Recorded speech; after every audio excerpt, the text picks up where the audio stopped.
Listen carefully to the conversation and answer questions 1 to 5. Hi Andrea, how are you feeling now that exams are over? It's fantastic to have finished, isn't it? And to sleep in every morning. What about you? Well, I've been catching up on sleep too, but I've got a lot to do before I leave for England. Perhaps you could give me some advice. I've got a lot of things I can't possibly take back with me, but I don't know what to do with them. Well, it depends on what sort of things they are and whether you're thinking of giving them away or selling them. Well, almost everything. Furniture, the fridge and other kitchen stuff that I bought from the previous tenant. But the new people have already got what they need, so they're not interested in buying stuff from me. I can't afford to give it away, but I'm not sure how to sell it all. Oh, and there are some clothes and books as well. Why can't you take them? The books are really heavy. It's so expensive if you exceed the airline baggage allowance. And the clothes just won't all fit in my suitcase. It's amazing how much stuff I've accumulated since I've been here. Anyway, I don't think I'll need as many summer clothes in England as I have here in Australia. I see. Well, there are several alternatives. First of all, you could put up notices around the university about the books. You know, on the notice boards in the Student Union building and in the economics department. Anywhere second and third year students will see them. People are always keen to buy cheap textbooks. OK, what should I say on the notices?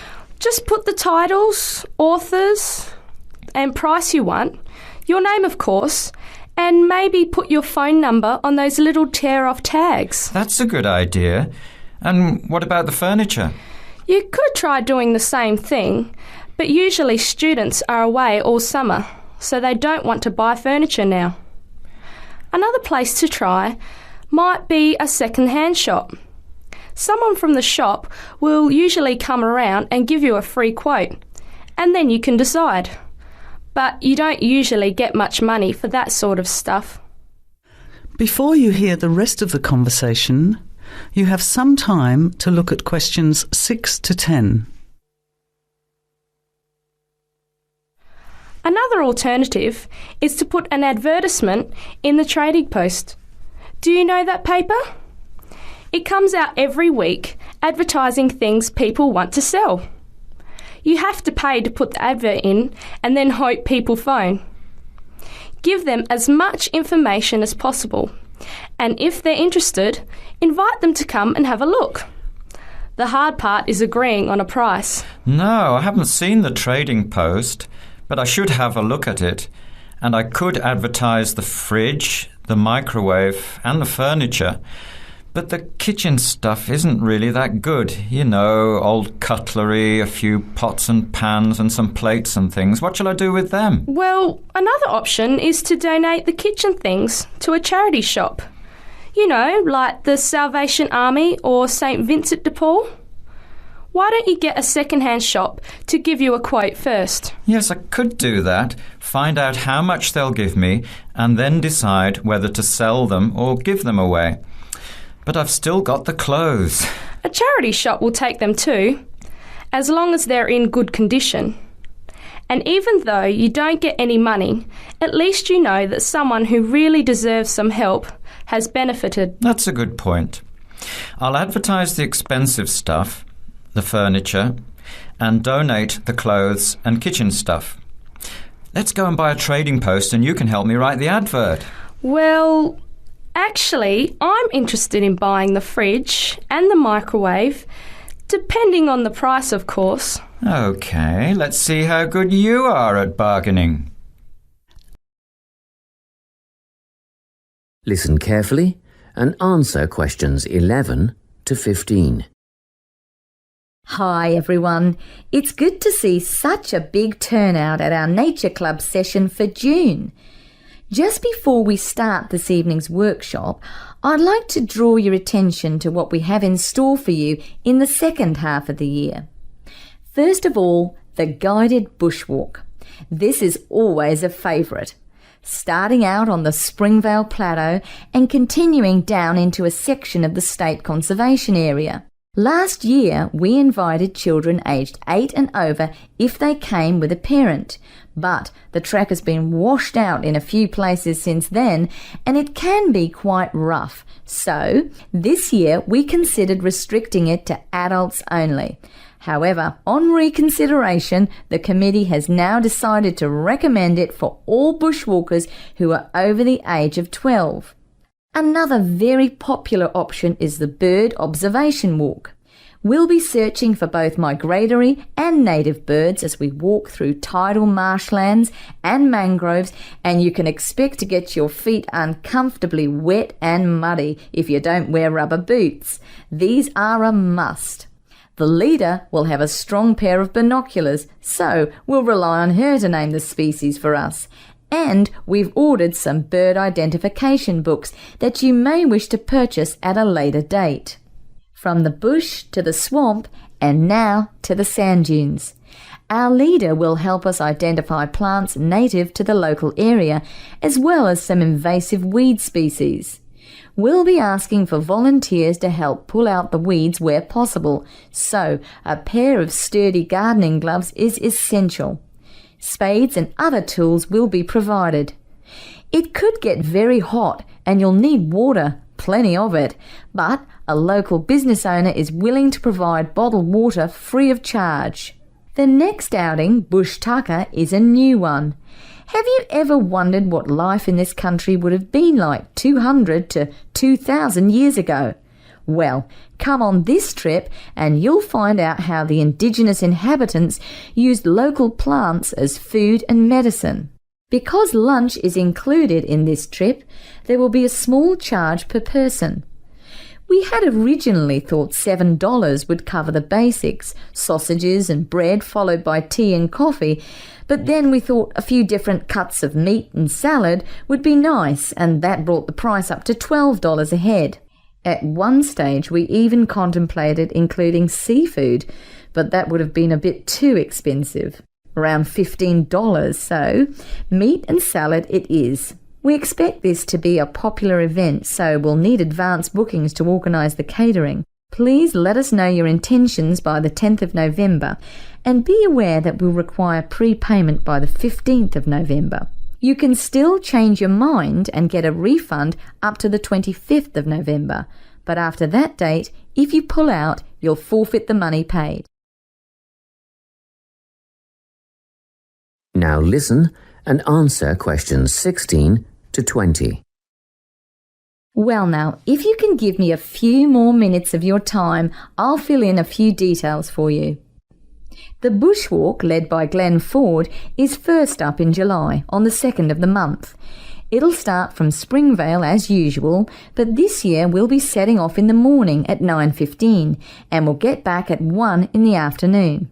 The birdwatching expedition is on the 10th of September at Camford, and the leader is the president of the Nature Club, our very own Joy Black.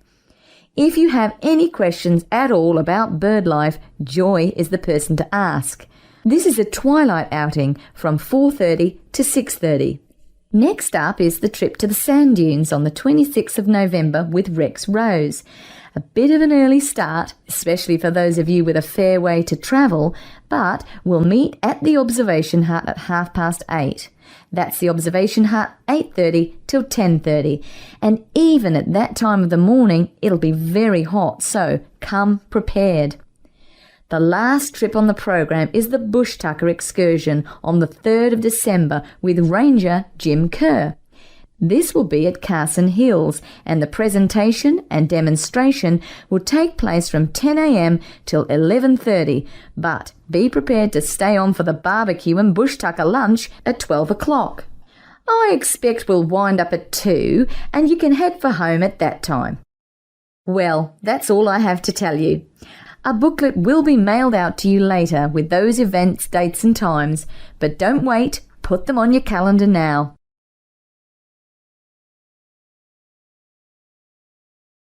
Now, listen carefully and answer questions 21 to 24. Welcome to the Dining Commons. This is the newest facility on campus, and I am proud to say also one of the best. I know that all university students miss eating home-cooked food. Well, this year we are hoping to provide students with food and services that will make you feel at home, even without your family. The administration has been listening to the voice of the students. Students gave us frequent suggestions last year as to how we could improve the university. One of the most frequent suggestions was improving the dining options. We have been working hard all summer to come up with ideas that will make student life in the dormitories more pleasant. One of the new options we are offering in the dining facilities is variety in student meals. Last year, there was a set menu for every dinner, so if students didn't like the food, there was no choice. Students had to eat whatever was served. But this new dining facility has 3 completely unique areas, each with a different theme. At every meal, there will be 3 options for students to choose from. For example, there might be Italian food at station number 1, which might consist of pizza and pasta. At station number 2, there would be American food, consisting of hamburgers and hot dogs. At station number 3, there could be vegetarian soups and salads, accommodating all the vegetarians. We hope that with the greater selection of food, all students will find something to their liking.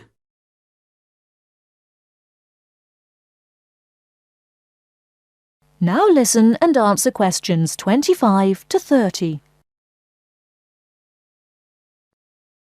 Not only will students have more options, the food will also be better. Each section of the facility will have a head chef. These are real chefs that have been trained in culinary school and have been hired specifically by the school to work in the dining facilities. All of the chefs have a speciality. The school is hoping that these chefs will prepare better tasting and more nutritious food. Every student will be able to make suggestions and also give their input as to which menus taste better. Last year, many students complained that the dining facilities didn't have very convenient hours. This year, we hope to change that. We will open for breakfast at 6 a.m. to accommodate all the early risers. In the evenings, we will open until midnight for all the students that like to go for a late night snack. The afternoons will still remain closed, but we will have a student store open that will provide all students with drinks and fruit. The student store will be open every day from 2 p.m. to 5 p.m. Every student that has paid full tuition and dormitory fees has already paid for their dining facility fees. Students can eat at any time and in any amount for free. If you are a student that does not live in a dormitory, you can still purchase a dining facility card. This card will entitle you to the full services of the dining facility. This card is available only for students and is not open to the general public. If you are not a student and wish to dine here, you must purchase meals at the door. There are a few rules to follow. Even though we do not limit the amount of food that can be taken, we do not want students to waste food. Please do not take more than you can eat. Also, every student must clean his or her own trays and plates. We will provide plates and trays for student use, but please do not abuse these items. Please do not leave your plates on the tables.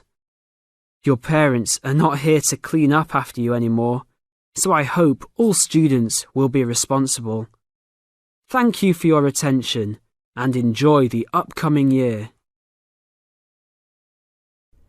Now listen carefully and answer questions 31 to 40. Good morning. This is Jane Frost with this morning's edition of Wake Up with Frost. As you all know, for the last week we've been running a survey trying to find out what you, the listeners, think is the greatest invention of the last 200 years. The response has been amazing, double the amount we had last year, so thanks to all of you for taking part. We've had about 2,000 responses online and about the same on our phone lines. The lines are now closed, and this morning I can announce what the results were. So, here it is. You, the listeners, have chosen as the greatest technological invention of the past 200 years, and let me not forget to mention that 65% of you voted for this, it's the bicycle. Yes, the bicycle, first invented in 1818, and, would you believe it, the first bicycle was made of wood. The second bicycle had iron wheels. I cannot imagine what that must have been like to ride. It would have kept you fit at any rate. But for me, the best thing about the bicycle was what it did for women's rights. Yes, in the 1890s, it was the bicycle that meant women could change their clothing, start wearing trousers or pantaloons as they were known. Before then, women's clothes had been really uncomfortable, and I'd imagine quite difficult to breathe in.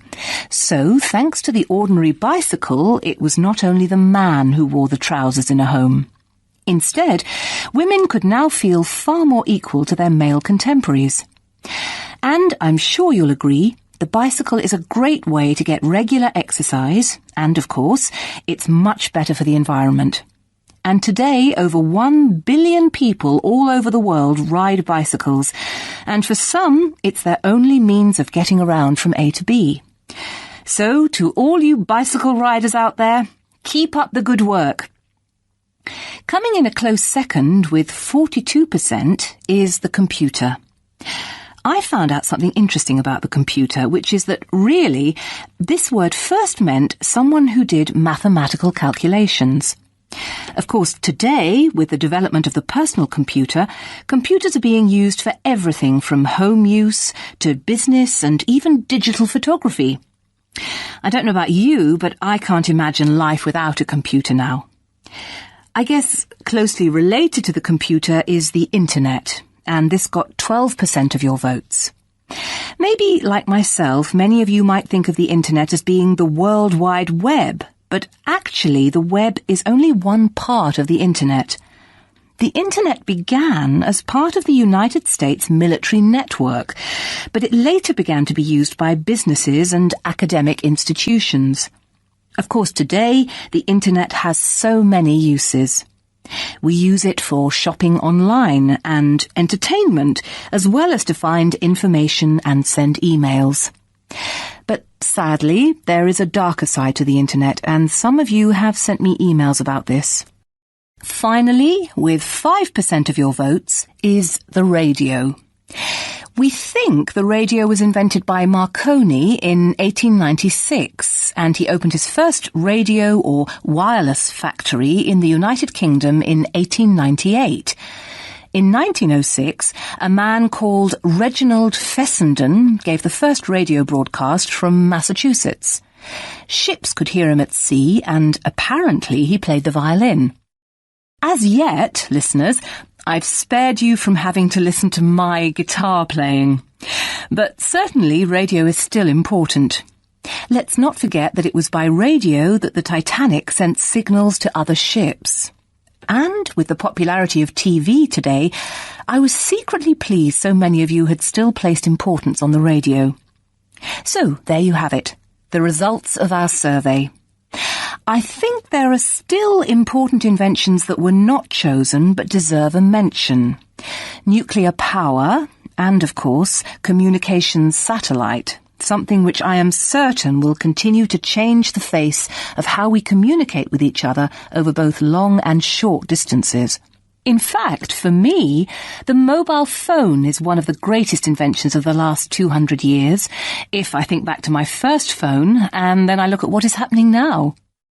Children born today will probably be more likely to have their first experience of the internet on a mobile phone screen rather than a computer monitor. Some of the new mobiles that are now being sold make it just as easy and as quick to find information on the web as on a computer. And let's not forget that mobiles now have digital cameras, word processing facilities, so you can type all your documents, and even personal organisers. I think it's quite possible that the mobile may even replace computers one day. You now have half a minute to check your answers.